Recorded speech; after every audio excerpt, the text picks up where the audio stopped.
Welcome, everyone, to Examining Multimedia Nonfiction as a Mentor Text.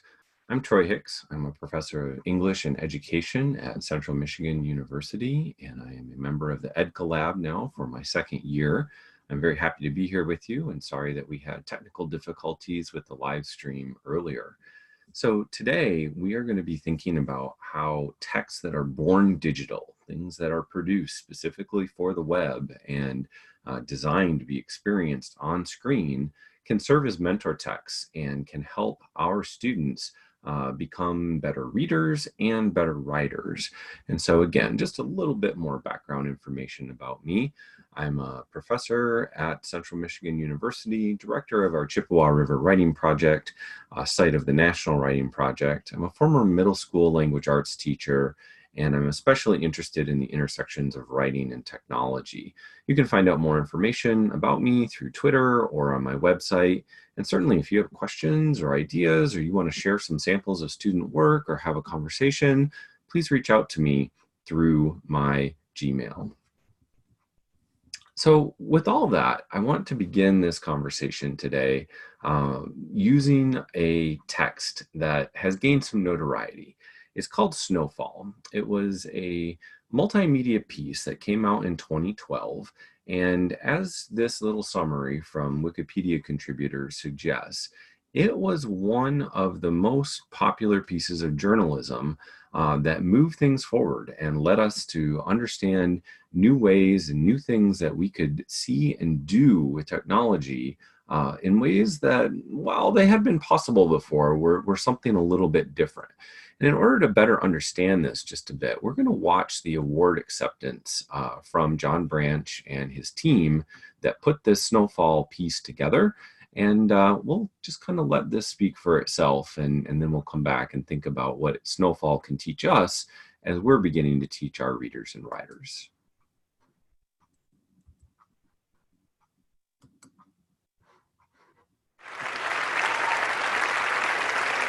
The next medallion goes to Snowfall, the Avalanche at Tunnel Creek, in which a story told on the web explains a fateful chain of events. Elise Sogstag wore a camera that day and captured this footage. We were trying to move quickly, though. We knew that it wasn't the best place to be. I know some of the guys were a little more anxious about staying right there, and we were actually discussing, like, okay, we need to move out of here fast. The other group also filmed their descent. They noticed small slides along the way. That worried them. Please welcome the reporter, John Branch.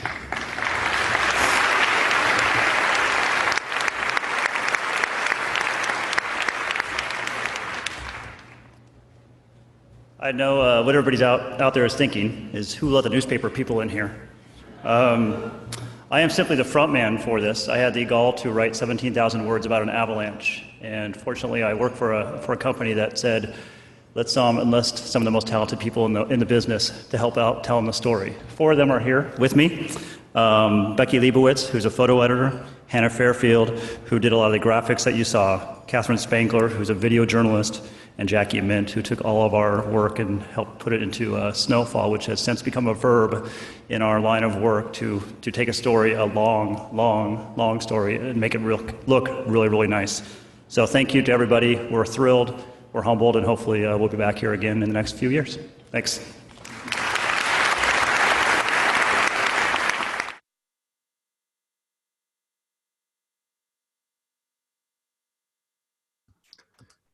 So now that we have at least a little taste of what Snowfall is, I'm going to launch us in to a new tab and take a look at this Snowfall piece in a little bit more detail. And what we're going to notice as we move through is that there are many features evident in the way that John Branch and his team put together this entire piece. So first of all, what you're going to notice is that the table of contents appears across the top.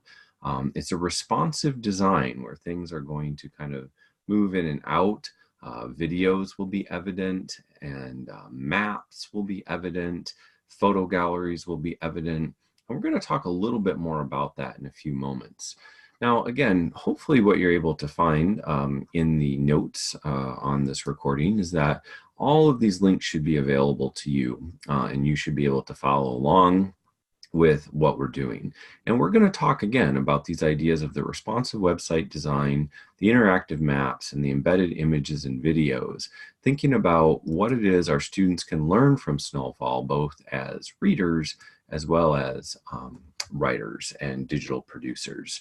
So I go back to some of the things I wrote about a few years ago in my book, Crafting Digital Writing, and think about, what is it that we are able to do that we were not able to do before when it comes to using computers and tablets and smartphones and other types of devices to get our students, yes, putting words into sentences and sentences into paragraphs and paragraphs into stories and essays, but also to be using the affordances, the opportunities that multimedia provides as a way to make things even more powerful, to begin thinking like artists and web designers and recording engineers and photographers and filmmakers.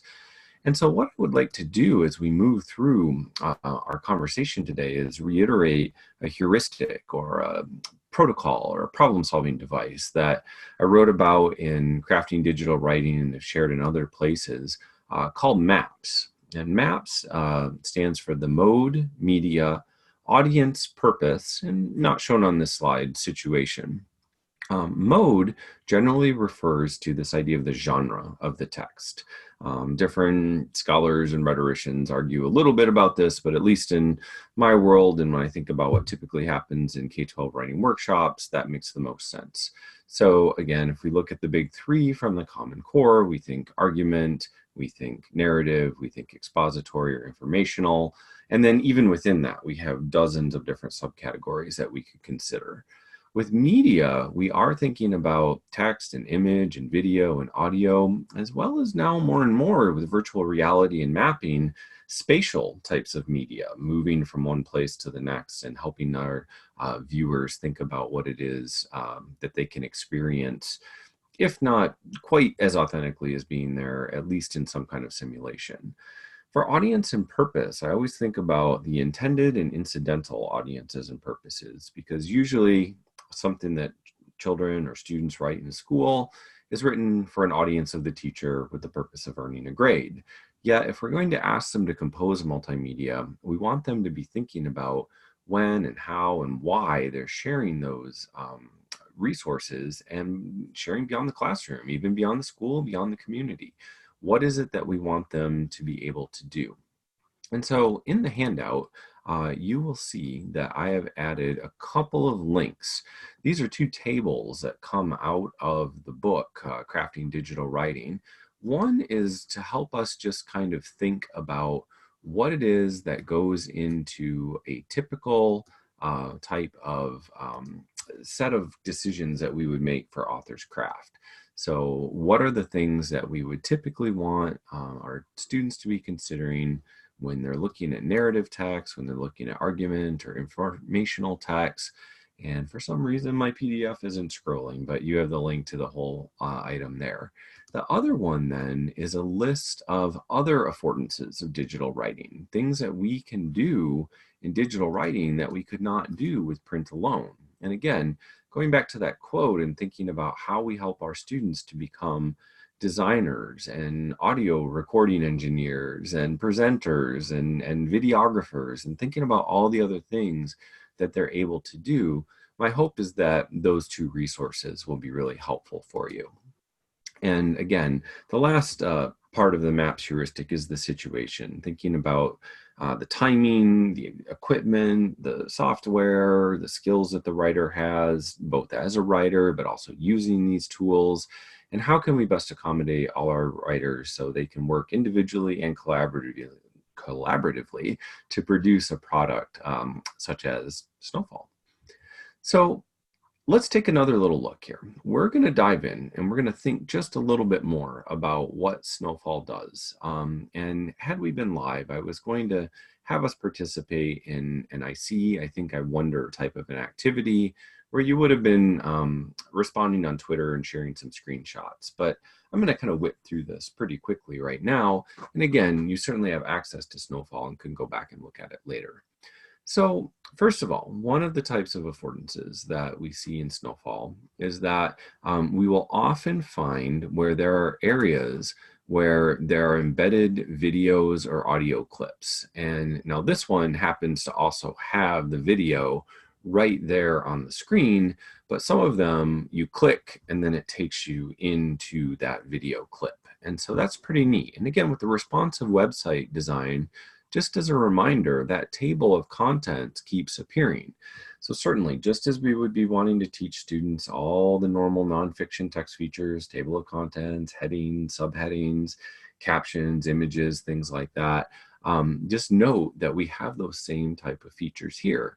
But what happens, and especially with this initial video, is that we get this video clip of Elise Sogstad, who talks about her experience. And while we get some of that in the writing that John Branch has done here, we kind of get that feeling of terror that she might have been feeling as she was getting swept up in the avalanche. Her telling the story is even more powerful. And unlike sometimes what we see in traditional ebooks where, oh, isn't that great? That's a nice little augment or something. It really is important to the story of Snowfall that our students engage with all of these additional multimedia elements. And we'll see a couple more. So for instance, the next one here, they have a photo gallery. In fact, they have a number of different photo galleries. They have some historical photos, they have some modern photos, they have photos of the people interviewed in the article, some of their personal photos shared. And again, it's not just one image, it's this chance to dig in and look at the gallery and then to come back to the text and to think about, okay, who was this? What were they doing? Oh, what did that feel like? What did that look like? That just one photo on a static page could not necessarily capture in and of itself.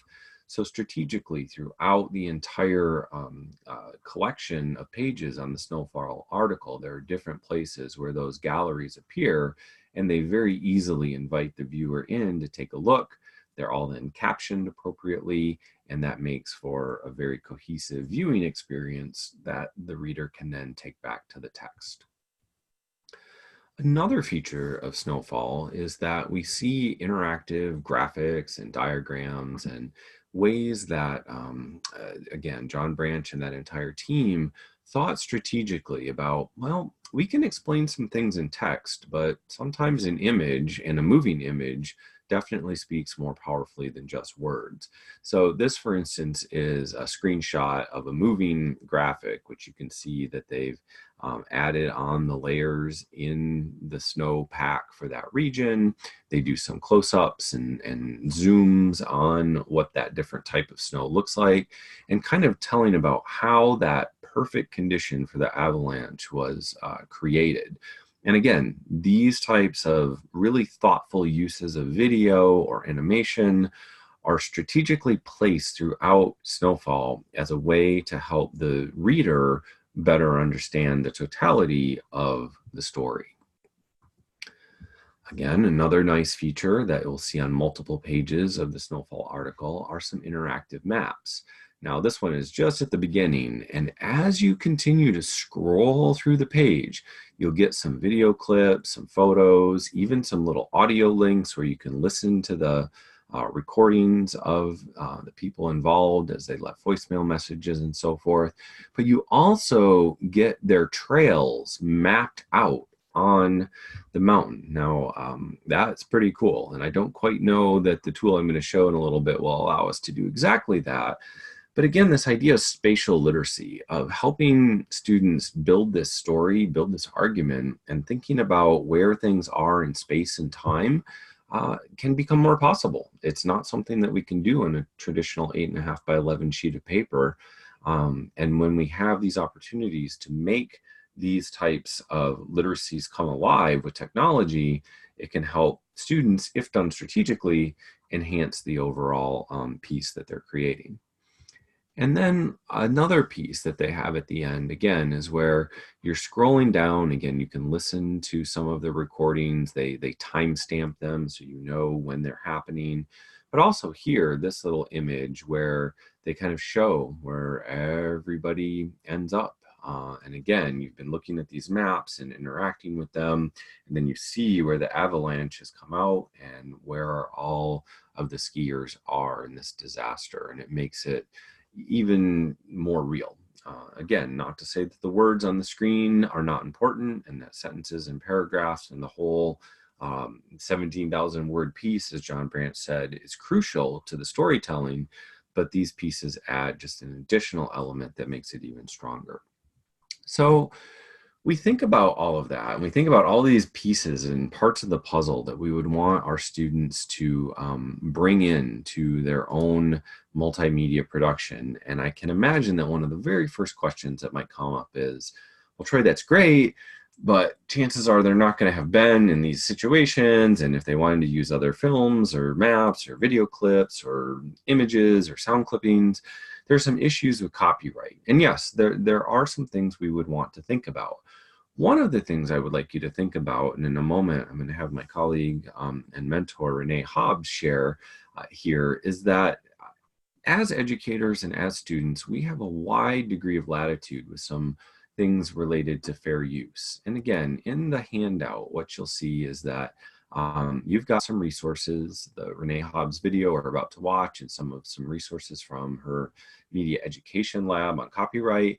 And then I'll talk a little bit about some of these other sources. But first, let's take a few moments to listen to Renee and see what she has to say about copyright and fair use and what that means for educators and for their students. And I'm going to fast forward to the part where I think is particularly pertinent for us to listen to. About copyright and fair use, and develop educational materials for teachers and for educators in K-12 and college to help them teach students about their rights and responsibilities under copyright law. Most people don't have a good understanding of copyright. They think that copyright's all about owners making money. But copyright's purpose is clearly stated in the Constitution. The purpose of copyright is to promote creativity, innovation, and the spread of new knowledge.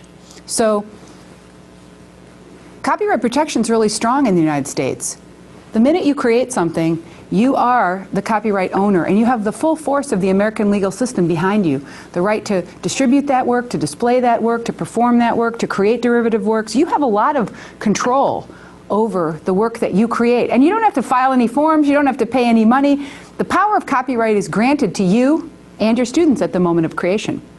But thank goodness, in addition to the powerful author rights that you have, the law also gives users rights. And one of the most important rights is the right of fair use. So we've been pretty active in helping technology educators here at ISTE and all around the country understand how to use the power of fair use to support digital learning.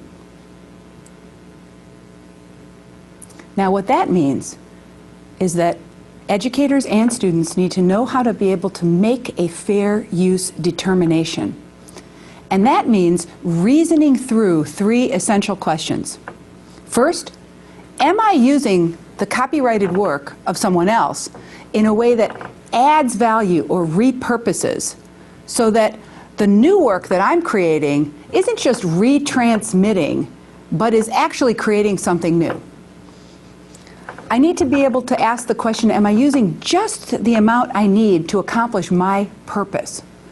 And finally, I have to be careful that I'm not just retransmitting, that my work could never be a substitute for the original creative work. When teachers and students learn to ask these three critical questions, they're able to weigh the pros and cons, look at the context and situation of a particular use in an elementary school classroom or a third grade classroom or seventh grade classroom or even a college class. And the ability to make a fair use determination is our right and our responsibility under copyright law. So it's important for you to know that you're responsible for making a fair use determination, reasoning out whether or not you think your use is really, truly fair. And when you do. So with that, I'm going to pause Renee's video here and Do certainly that, you welcome begin to you strengthen your fair use muscles and find out a little bit more, again, by following those links that are available. Let me talk about just a few of the tools that you can help students find resources available in the public domain or under a Creative Commons license, and then also thinking strategically about when, why, and how, as Renee just said, you would want students to take existing materials and repurpose them. So again, we are going to talk about the tools used for creation, but these tools here are tools that we can use as ways for students to gather that media when they're thinking about their project. Now, again, if we'd been live, I'd have been a little bit more interactive, and I was going to demonstrate, say our students were doing a project on climate change, and we would have gone and taken a look at some of these and tried to download and play. But for right now, I'll just say that the Library of Congress, Wikimedia Commons, and the Internet Archive are three places where you can find public domain items, things that are available. You should give attribution, but you can certainly not have to worry at all about copyright. Vidivo and Pixabay also offer, in addition to some commercial services, lots of free image and video clips that you can download and use as B-roll or background footage. There's also Unsplash, and Pixabay, again, also offers the photos, so does Unsplash. So those are some places that students can search and know that they have images available. Freesound is licensed under Creative Commons, and it has a number of different audio sound effects that you could add in. There are lots of places to search for music as well. One place that I would recommend is to go to the Creative Commons search hub and use that tool to begin looking for openly available music, again, under Creative Commons license where you have to give attribution, but you may have lots more freedom and not have to worry about copyright constraints. And if your students do find something that is copyrighted, and maybe it's on YouTube, but they want just a small segment of it, and like Renee said a few moments ago, they're going to use it in a transformative way, not just retransmitting the original, but taking an audio clip or just a short film clip or something like that, building it into their project. You can download and use Clip Grab as an option, both on the Mac and the PC, as a way to get some video clips from YouTube. Again, I was going to demo some of that and we were going to play around, but I think for the moment, I'm just going to kind of keep pressing forward. So here's what we're going to think about now. What are the ways in which we can create these types of multimedia nonfiction texts?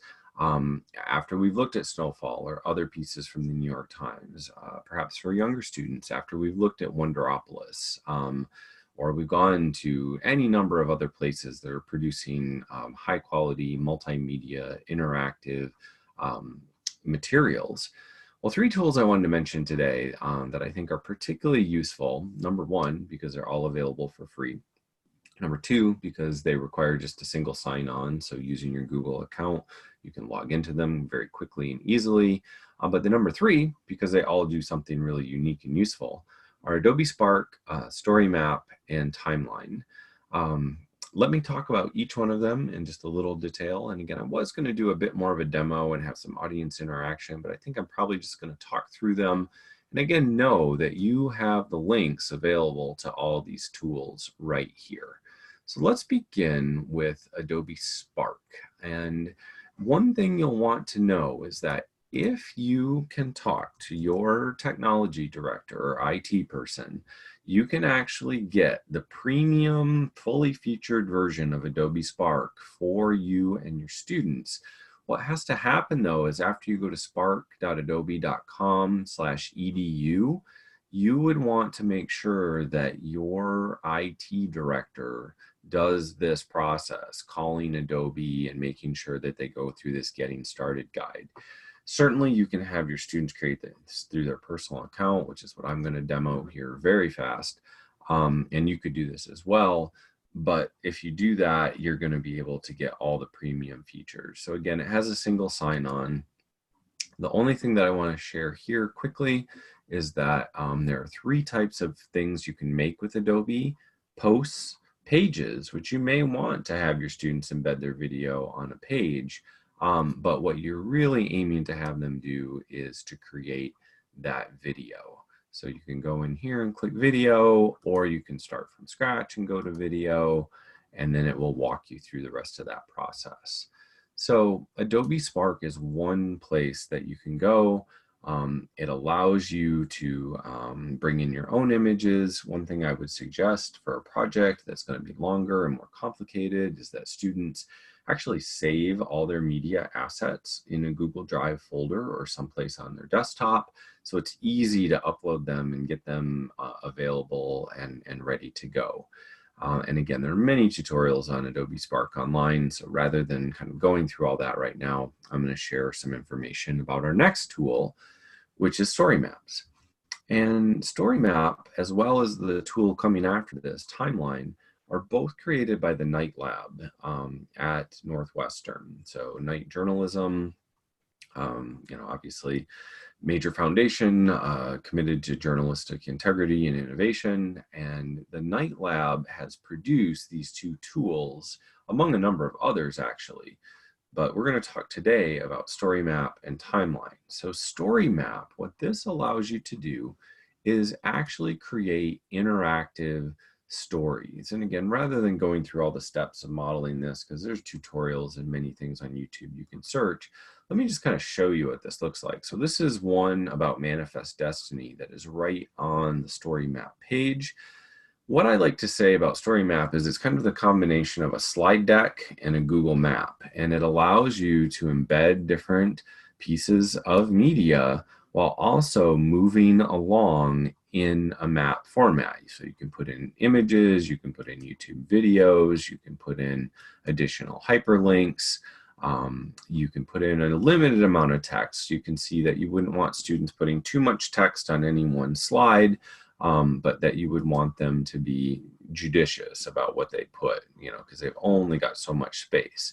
But again, it's a nice, responsive, interactive map. And of course, you can always have them go back to the map overview or back to the beginning and see like what are all the different stages that we're going to be going through as we move through this map.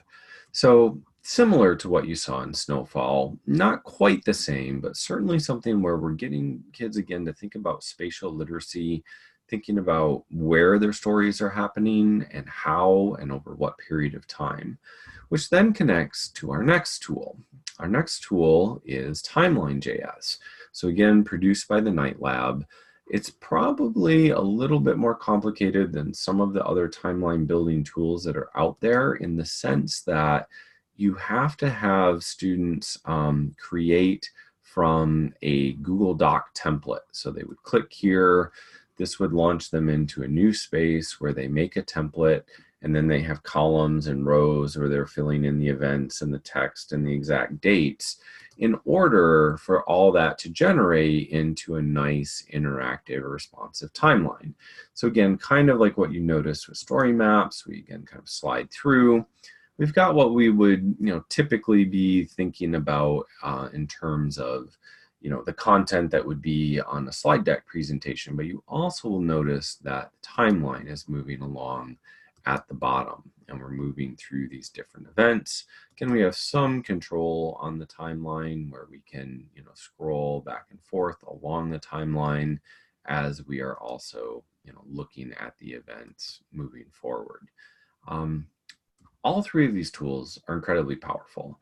Any one of them for a student to create a project could be incredibly useful and could give them some really interesting insights and opportunities in some ways to blend all of these different elements of narrative and informational and argument, but also taking advantage of these other moves that they could make with the craft of digital writing. Embedding audio, embedding video, embedding images, embedding just any number of different types of materials. And again, throughout that whole process, we would want them to continue to return to our mentor text, whether it's Snowfall or whether it is another resource. We'd want them to keep thinking, okay, what did the author have to do here in the writing itself? what do they also have to consider as graphic designers, as web designers, as videographers? And my goal for all of this would be to say that while students can certainly pull from other resources, and they should flex their fair use muscles, as Renee Hobbs shared with us. They should make sure that they're trying to use different sources that do have high quality images and can build into maps and things like that. We also want them to be producers themselves. So the extent to which they're choosing research and inquiry projects that are about their own lives, their own schools and communities, and that they're able to do the video recording, the audio recording, the photography with the devices that are in their pockets and purses, that's going to give them even more creative control and autonomy as they move through this process. So with all that said, and thinking again about these ideas that we want them to be both writers as well as artists and designers and recording engineers and photographers and filmmakers, we were going to open up the Twitter conversation to a little bit more dialogue here at the end, thinking about different types of projects that we could do, maybe even jot some ideas here in the Google Doc. But what I would say for now is that I would end you with these closing reflections. You know, what is it that you would do in your context with your students to engage them in their own inquiry-based learning? Thinking about all the different types of multimedia artifacts, both the ones that they create as well as the ones that they curate from other sources, so they too could snowfall their own writing. So again, thinking about that idea that snowfall has now become a verb, how is it that we might invite our own students to snowfall? Again, I'm so sorry about the technical challenges that we had earlier. I know the whole EdCollab team was working very hard behind the scenes to make the live session happen. It just didn't today, and that's okay. So I thank all of them for their efforts. I'm so thankful to have been part of this conversation. And as I mentioned at the top, please feel free to reach out. I'm always interested in hearing about what students and teachers are doing with technology and literacy and the ways that they are combining these types of multimedia elements into really unique pieces of digital writing. And with that, I thank you for joining me today, and I look forward to future opportunities to learn together.